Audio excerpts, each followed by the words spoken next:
a little show I like to call Bench Seat, where we sit down and we unpack the stories behind one of America's favorite hobbies, the automobiles. Today we're going to sit down and we're going to tell a little story about a Buick I had, a 1989 Buick LeSabre T-Type, and how it went from being in an estate sale to being reviewed by Doug DeMuro, being sold on Cars and Bids, and eventually ending up at a Mecum auction. Let's get started. So today, about a year and a half ago, March 2024, I'm scrolling through a website I admittedly spend a little bit too much time on, estatesales.net, looking for my next find, let's say, my next treasure. And scrolling through there, I see in a listing a grainy photo of an older Buick. Just the back end of it, all I could tell is it was white and it was older. Didn't think much of it. Told my dad about it and he's like, dude, we don't need another old car around here. Anyway, I come to find out using some online photo comparisons and stuff like that, that it's a, late 80s, 88 to 90 or so Buick coupe. Most likely LeSabre, not exactly sure. So I figured, that might have some appeal online. Let's see what happens, right? So I go over to that estate sale. They open up the garage. This estate sale, mind you, was run by the local county here, meaning it was not organized. It was open the door, free-for-all kind of style. It's just how the county has to liquidate some of the assets. And they pop open that garage, don't think much of it. And I see the back end of that Buick, and it turns out to be an 89 Buick LeSabre T-Type.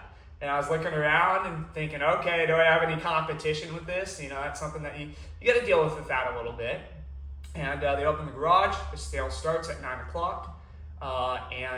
People rush into that garage, and they're all over that car. By all over the car, I mean standing on the hood, trying to get the stuff off the top shelves in the garage there. So let's just say the competition wasn't too fierce on that 89 Buick, and I made a deal with the local county and the estate sale company, and I purchased it for $1,000. I'm not sure if I mentioned this earlier, but the car wasn't running. So quick call to AAA, get it up on the tow truck, and it's out. So we get it pushed out into the street, onto the tow truck, get it towed back here to my dad's warehouse. Shove it off the tow truck, get it in, jump it, hook up the cables, get it running, and it's probably the first time that car's run in a few years. So let it run for a while. It really sounds like it's purring like a kid. So it was running well, everything like that. Put a little bit of maintenance into it, put 4 brand new tires on it, and that car was ready to hit the road. So I enjoyed it. I put about 1,000 miles on it, drove it for about 2 or 3 months, and I knew the time had come. I had several vehicles already. I had this Corvette at the time. I had some other cars, and I really didn't need an older, an 80s retro Buick or anything like that. So I figured it was time to move on from that car. And I couldn't think of a better way to sell it other than selling it on Cars and Bids, little known auction website, right?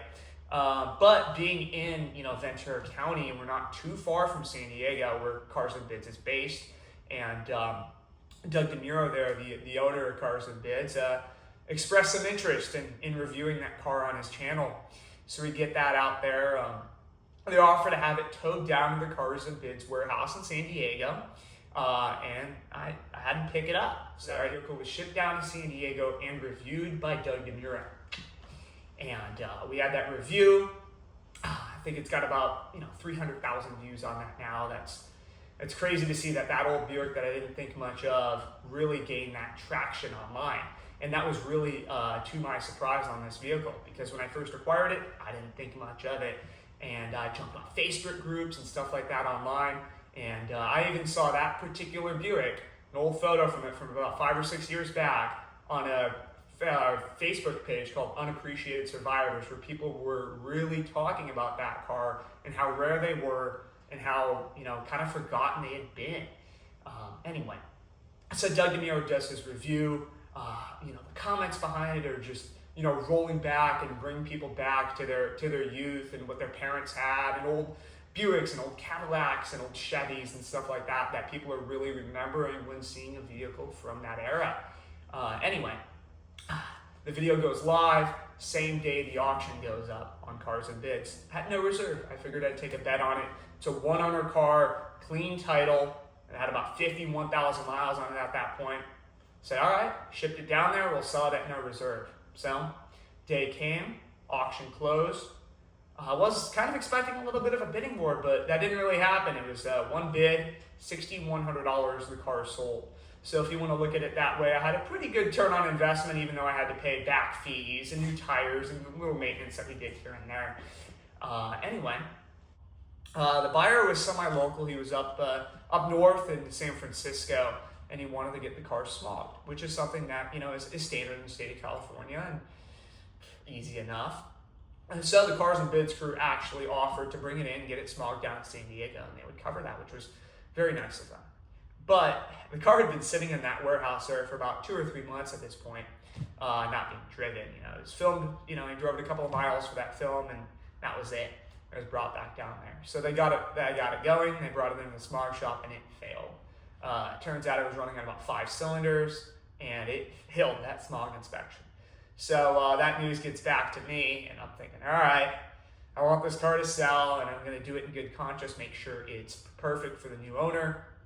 So my dad and I road trip down to San Diego, about 3 or 4 hours it is from here in Ventura County. Went down there, picked up the car. It turns out it's running on about 5 of the 6 cylinders there. The AC's out on it at this point, and I'm thinking, oh boy, this is gonna be a fun road trip back. So I offered to drive the car back. Keep in mind, it's the summer, and it's California, and it was probably, you know, in the 90s that weekend.